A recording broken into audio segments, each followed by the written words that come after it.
For more on the playoff run, let's welcome in one of the men that participated in that game last night. He played the full 90 minutes in the center of defense for Tigres, Carlos Salcedo, with us now on Football America. So walk us through the second half of that game, Carlos. What happens? Because you go down a goal and somehow, as Tigres always seem to do, you found the comeback. Yeah, hello. First of all, I just want to say thank you for the invitation. And it was weird.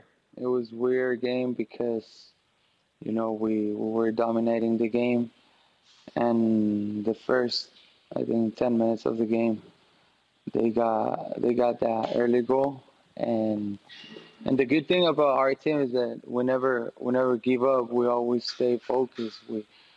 We knew what the goal was, and I think we did a great match. I think we had 30-something shots on goal, so I think it was it's a clear, for us, it's a clear score, you know, that we were looking for. And Carlos, before I ask you this question, I want to ask you a question about coaches. I want you really quickly, you're a center back, but you're a goal scorer. You're the reason why Tigres is in this round. Walk me through that goal versus Santos, because it's not just any type of goal. You took that like a 9 would take it, off the right foot coming to the left, and then you banged it. Walk me through that. It was a play where, like, 2 minutes before, Miguel Herrera told me to go up, and he saw me, you know, in practice. I was doing pretty good on the definition, and I saw Florian was there, and the good thing is that he was screaming at me, you know. He was like, "Hey, Carlos, Carlos!" So everyone went to the left. They thought I was gonna pass it to him, and then, as you say, you know, I caught it, I put it into my left, and then smashed that.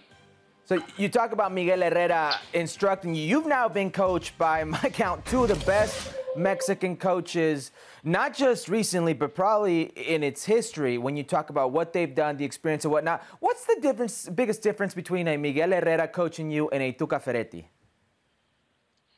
I think they're both pretty good. You know, numbers talk, and we know that. But I really learned I'm learning now from Miguel Herrera. But I think you got the opportunity to have Tuca Ferretti as well. And I think they're both such great coaches. I always try to get the mentality of being, you know, like a sponge, to try to absorb the best out of the coaches. And I think in this time from Tuca, you know, I learned a lot of defending stuff, and with Miguel, you know, I'm also learning that, but I have a little bit of more freedom to go to the attack, to get the ball and try to break those lines that sometimes, you know, coaches doesn't like that. So I think, you know, each coach has a different type of view from the game.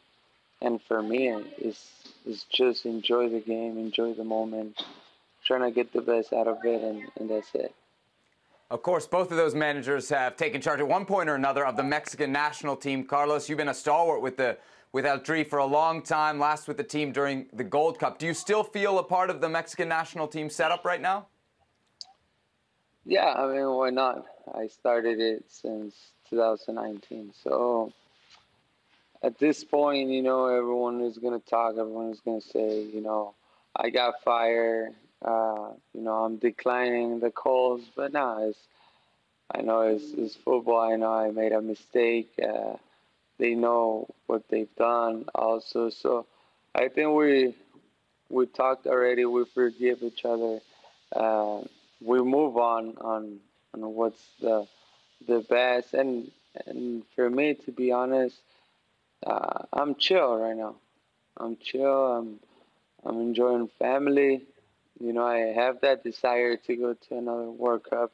I think I've been doing good things with my club, but that's the only way I can talk. You know, it's inside the field, and just wait for the moment. If it comes, it comes. If it doesn't, then it wasn't up to me. You know, what's up to me is to keep playing good, to get those numbers up, you know, like what I did on Sunday night.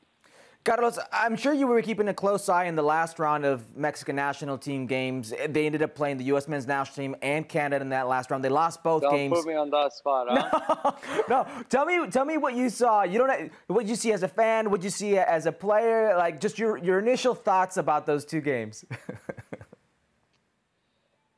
Well, for me, it's tough always to see my buddies, you know, get those results. Because the last question you say, if I was feeling part of it, and to be honest, I do, and it hurts when that happens. But I think new players they have to, you know, or they're gonna get that experience that sometimes this type of qualifiers takes. So for me, I think I just. You know, I wasn't pleased at all, because that's when you start thinking as a player, oh, I should have done this, I should have done, you know, or have that issue. And at the end of the day, as we spoke, it was just an issue that it's gonna happen, you know, inside the field. Then outside the field, you hug each other, you talk, but right now. It was tough to watch those games, to watch my teammates, you know, suffer, because I think they do take advantage of the plays, but also, you know, we didn't do enough to deserve that point, you know, against US, that it was probably the tie, and the win against Canada, I think. The last 10 minutes were really good, but it's going to take time to learn, because people think now that if we play Canada, we have to beat them as before. And it's not like that, you know, everything changed. Everything has an evolution, and you can see it right now.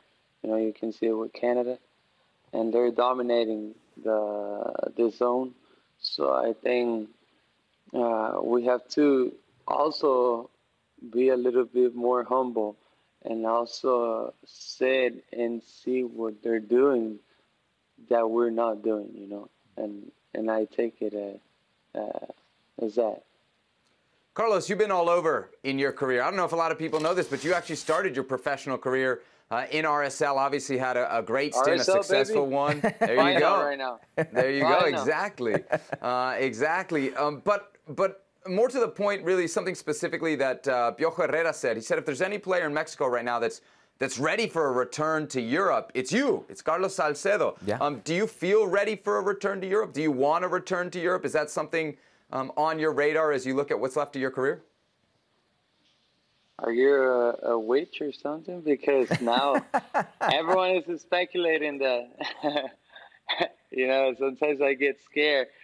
But right now I'm just focused on the semifinal. To be honest, I only have 1 year left.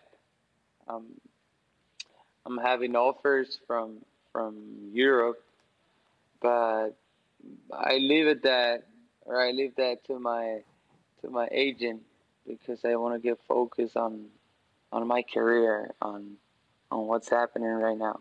And what's happening right now is the same as, you know, that we have on Saturday. After that, you know, I don't know what's my future gonna be. Carlos, really quickly. Right now. Oh, sorry. Yep. I was just going to say really quickly before we let you go. RSL, they win it all? Yeah, I think so. There we go. There we go, my man. That's the time. There it is. The RSL Academy man backing his team to win MLS Cup. Carlos, man, thanks so much for the time. We hope to have you again soon here on Football Americas, and good luck in what's left of Liguilla. Thank you, man. Appreciate it. See you guys.